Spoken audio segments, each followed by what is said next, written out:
उम्मीद करती हूँ आप सब लोग बहुत अच्छे होंगे। आज का हमारा टॉपिक है वैदिक लिटरेचर, जिसे हम लोग वैदिक साहित्य भी बोल सकते हैं।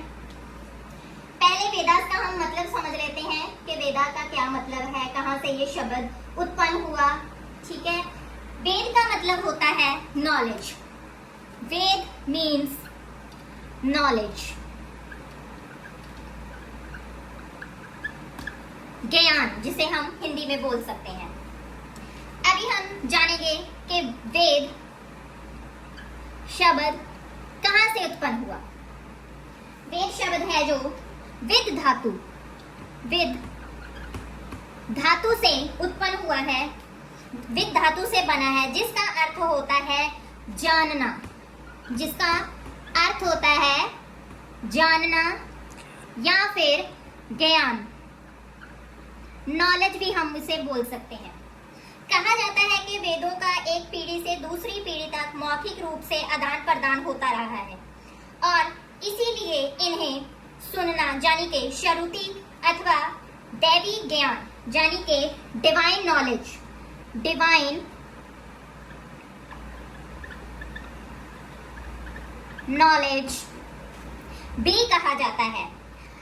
अभी आप लोगों को पता चल गया कि वेद शब्द का मीनिंग है नॉलेज। वेद शब्द विद धातु से आया, इसका मतलब होता है जानना, ज्ञान, या फिर इसे नॉलेज भी बोल सकते हैं। और इसको डिवाइन नॉलेज यानी कि दैवी ज्ञान भी बोला जाता है। अब बात करेंगे हम 4 वेदों के बारे में। 4 वेद हमारे कौन से हैं? 4 वेद, 4 वेदास कौन से हैं? पहले ऋग्वेद, दूसरा, अभी आपने वेद शब्द का अर्थ समझा, वैदिक शब्द कहां से उत्पन्न हुआ वो समझा। अब बात करेंगे हम 4 वेदास की। पहला वेद है हमारा ऋग्वेदा, दूसरा सामवेदा, तीसरा यजुर्वेदा और 4th वन इज अथर्ववेदा। अभी मैं आपको इसके बारे में थोड़ी थोड़ी सी जानकारी और दूंगी पूरी वीडियो से पहले। जो ऋग्वेद है इसके राइटर वेद व्यास हैं।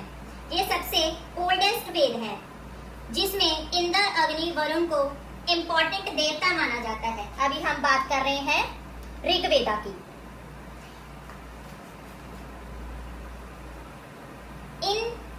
इनकी पूजा की गई है। इसमें लगभग 10,600 मंत्र शामिल हैं। उसके बाद आता है सामवेदा। सामवेद, साम मीन्स बुक ऑफ सॉन्ग से है, इसका मीनिंग है बुक ऑफ सॉन्ग्स। इसमें कुल 1603 रचनाएं शामिल हैं और इसे फादर ऑफ इंडियन म्यूजिक भी माना जाता है। इसे फादर ऑफ इंडियन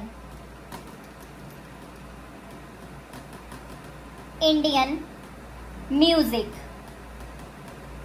भी कहा जाता है। उसके बाद आता है हमारा यजुर्वेद, ये बुक ऑफ रिचुअल्स। इसमें क्या है? Book of rituals.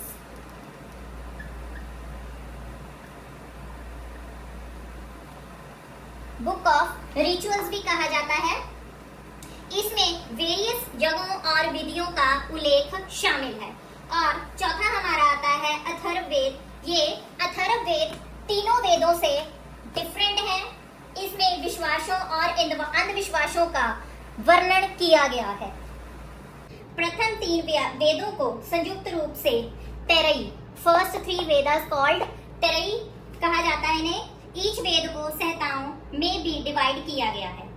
वेदों को अच्छी तरह याद किया जाता था और गुरु शिष्य परंपरा के द्वारा इन्हें जीवित रखा गया।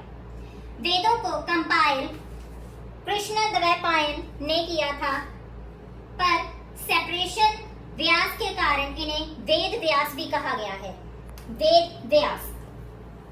अब हम बात करेंगे सबसे पहले वेद के बारे में, इसको हम डिस्क्राइब करेंगे। तो सबसे पहले हम करेंगे ऋग्वेद को डिफाइन। ऋग्वेद को विश्व की प्राचीनतम धार्मिक पुस्तक माना जाता है, यानी कि ये हमारी सबसे ओल्डेस्ट बुक है। ओल्डेस्ट बुक, ये हमारा ओल्डेस्ट बुक भी कहा जाता है, इसको ओल्डेस्ट वेद भी कहा जाता है। यह अनेक ऋषियों द्वारा रचित रचनाओं या सूक्तों का संकलन है। ऋग्वेद में 10 मंडल शामिल है।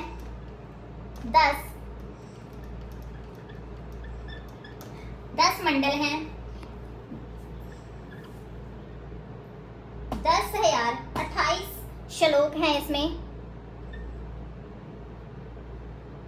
श्लोकास शामिल हैं, और इसमें 10,600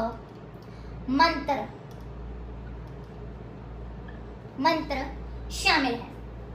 ऋग्वेद में इंद्र, अग्नि, वरुण आदि देवताओं की स्मृति में रची गई प्रार्थनाओं का संकलन है। कहा जाता है कि 10वां मंडल इसमें बाद में जोड़ा गया, क्योंकि इसकी भाषा प्रारंभिक 9 मंडलों से भिन्न है।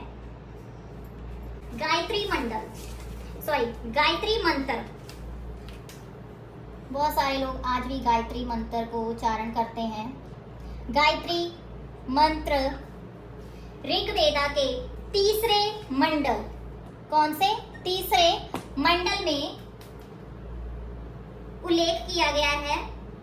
9वां मंडल सोम को डेडिकेट है। अब देखें, ऋग्वेद सबसे ओल्डेस्ट बुक है, इसे ओल्डेस्ट वेद भी कहा जाता है। इसमें 10 मंडल हैं, 1028 श्लोका हैं, 10,600 इसमें मंत्र हैं, और इसमें इसके तीसरे मंडल में गायत्री मंत्र का उल्लेख मिलता है।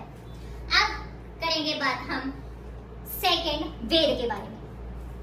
अब बात करेंगे हम सामवेदा के बारे में।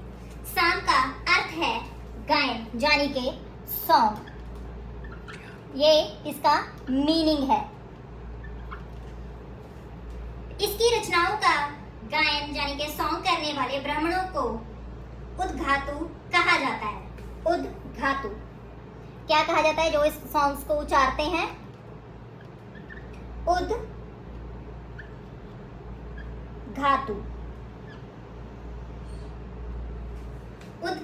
कहा जाता है।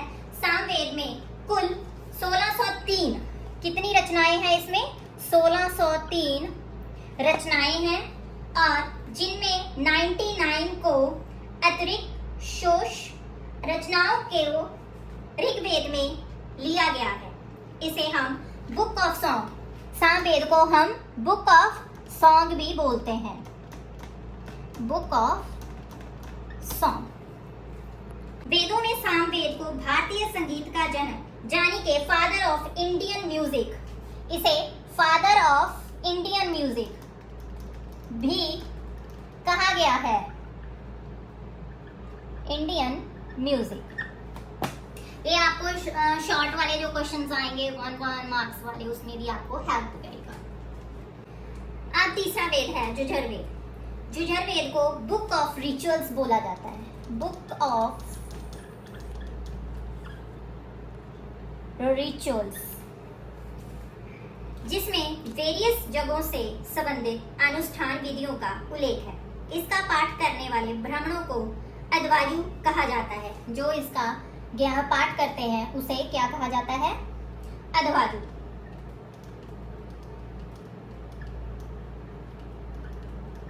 अद्वायु कहा जाता है।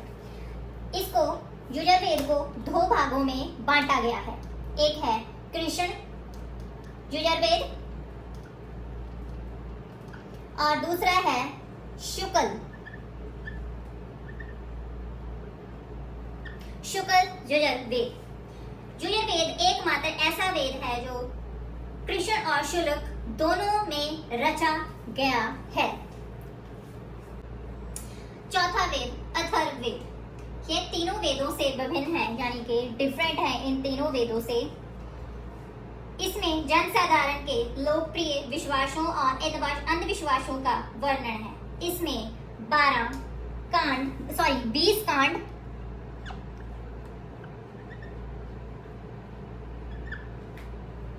और 710 711 सूकत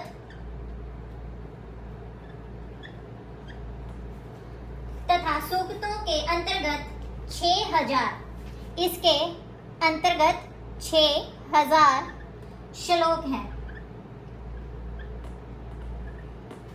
अथर्ववेद में 20 कांड, 711 सूक्त और 6000 इसके अंतर्गत श्लोक शामिल हैं। इसकी मोस्ट रचनाएं दुष्ट आत्मा और भूत प्रेतों से इसकी मोस्टली रचनाएं हैं वो दुष्ट आत्मा और भूत प्रेतों से मुक्त का मार्ग बताती हैं। अभी ये टॉपिक हम यही खत्म करते हैं, मिलते हैं कोई नेक्स्ट अच्छी सी वीडियो के साथ। तब तक बाय, थैंक यू।